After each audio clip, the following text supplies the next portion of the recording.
రామకృష్ణ యాదవ్ గారు మీ అబ్జర్వేషన్స్ ఏంటి ఈ విషయంలో? మీ అబ్జర్వేషన్ ఏంటి రామకృష్ణ యాదవ్ గారు? సార్ కాంగ్రెస్ పార్టీగా మేము డిమాండ్ చేస్తా ఉంది. ఇప్పుడు చెంగల్రాయుడు గారు ఒక అద్భుతమైన మాట చెప్పారు. ఏం చెప్పారంటే బకాయిలతో సహా, ఏది పెన్షనర్స్ కి పెన్షన్ ఇచ్చేటప్పుడు బకాయిలతో సహా ఇచ్చిన మొట్టమొదటి ప్రభుత్వం మాదే అని వారు చాలా గర్వంగా చెప్పారు. సో ఇప్పుడు తల్లికి వందనం కానీ, లేకపోతే రైతులకు ఇవ్వాల్సిన ప్రామిస్ చేసిన 20,000 డిపాజిట్లు కానీ, ఇట్లా రకరకాల స్కీమ్స్ కూడా అనౌన్స్ చేస్తున్నారు.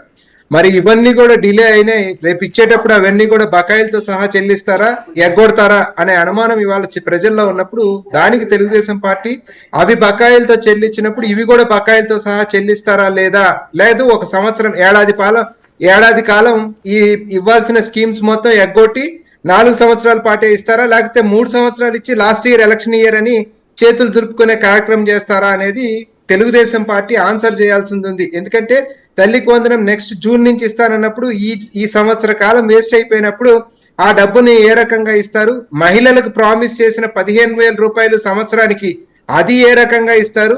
ఈ బకాయిలన్నీ మీ యొక్క ఆలోచన విధానమే. 3 నెలల బకాయిలు తీర్చారు కాబట్టి ఇవి కూడా బకాయిలతో సహా తీర్చాలి అని కాంగ్రెస్ పార్టీగా మేము డిమాండ్ చేస్తా ఉన్నాం.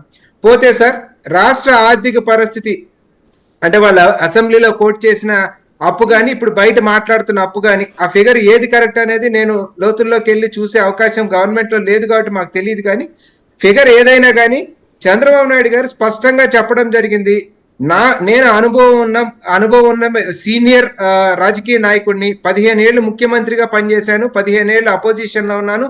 ఓవరాల్ గా నా పొలిటికల్ కెరియర్ దాదాపు 40 ఏళ్ళు ఉంది. కాబట్టి మేము వచ్చిన మరుక్షణమే తక్షణమే ఇవన్నీ అమలు చేయడం స్టార్ట్ చేస్తామని చాలా స్పష్టంగా చెప్పడం జరిగింది. ఇంక్లూడింగ్ వాలంటీర్స్ ని కూడా కంటిన్యూ చేసి వాళ్ళకు కూడా 10,000 ఇస్తానని చెప్పడం జరిగింది.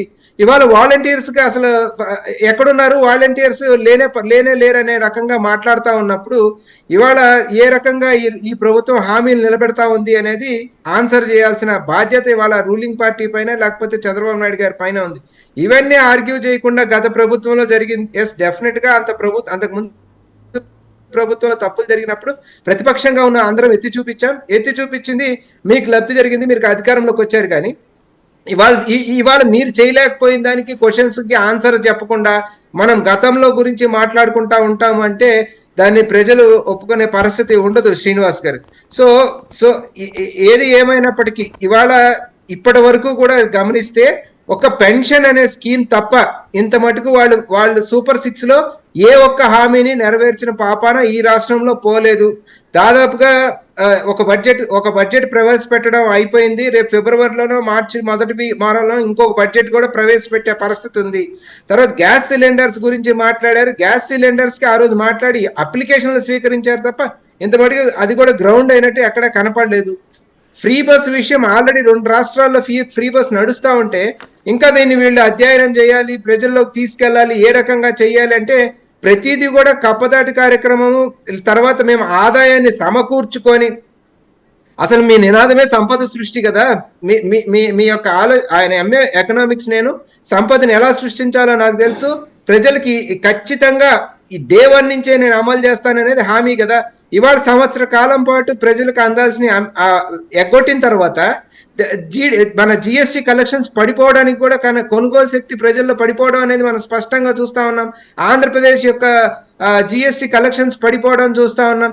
తలసరి ఆదాయం పడిపోవడం ఆంధ్రప్రదేశ్ లో చూస్తా ఉన్నాం. బికాస్ ప్రజల దగ్గరికి మీరు చేరవేయవలసిన సంక్షేమ కార్యక్రమాలు చేరవేయలేని పరిస్థితుల్లో అమరావతికి కూడా ఏదో అద్భుతాన్ని సృష్టించానంటే, అమరావతికి మీరు సృష్టించిన అద్భుతం ఏంటంటే అప్పు తెచ్చుకోవడం, అప్పు తెచ్చి కట్టామని చెప్పడం, ఆ అప్పును ప్రజలు నెత్తినేయటం. సో మీరు ఇప్పుడు ప్రస్తుతానికి ఈ రోజు వరకు కూడా మీరు ఏ అద్భుతాన్ని సృష్టించలేదు. మళ్ళీ వస్తాం మీ దగ్గరికి ఇంకో రౌండ్. గఫూర్ గారు, మొత్తం